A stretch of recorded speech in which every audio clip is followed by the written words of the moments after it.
Tu opinión sobre las propinas cuasi obligatorias. La cosa es que eso solo pasa en Estados Unidos, man. En España no se da propina. Yo no puedo dejar de darla. Y generalmente me dicen que estoy dejando propinas altísimas yo. La cuenta es de 40 euros y dices, deja uno. No es deja dos. No es mucho, deja uno. Otra cosa, en España las propinas no son para el que te sirve. Van a un bote común y en la noche se lo reparten todos los camareros. Entonces no puedes hacer eso así tipo Jay Morant, que el otro día se lo veía, el baloncestista que le dio a una camarera $500 de propina, ¿no? No, porque si tú le das los $500 te los van a agradecer mucho porque los van a meter al bote y en la noche se lo van a repartir entre todos los camareros del establecimiento. La propina obligatoria es una forma en Estados Unidos de no pagar salarios, eso es clarísimo, ¿no? Es clarísimo.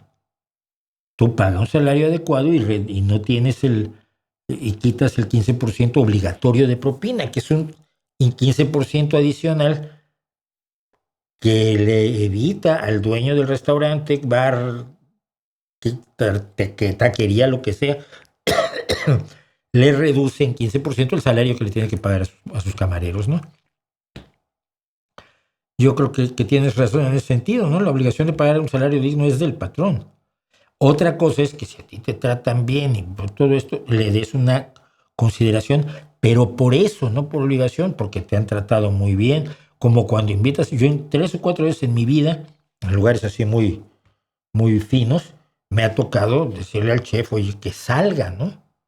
Queremos agradecerle. Yo me acuerdo una mousse de chocolate que me hicieron en Florida, en un restaurante francés de 3 estrellas con estrellas Michelin y toda la onda. Se llama el Café Veyron, no sé si todavía exista. No me acuerdo si era en Sarasota, creo. Y sí, el chef de postres salió a que le aplaudiéramos.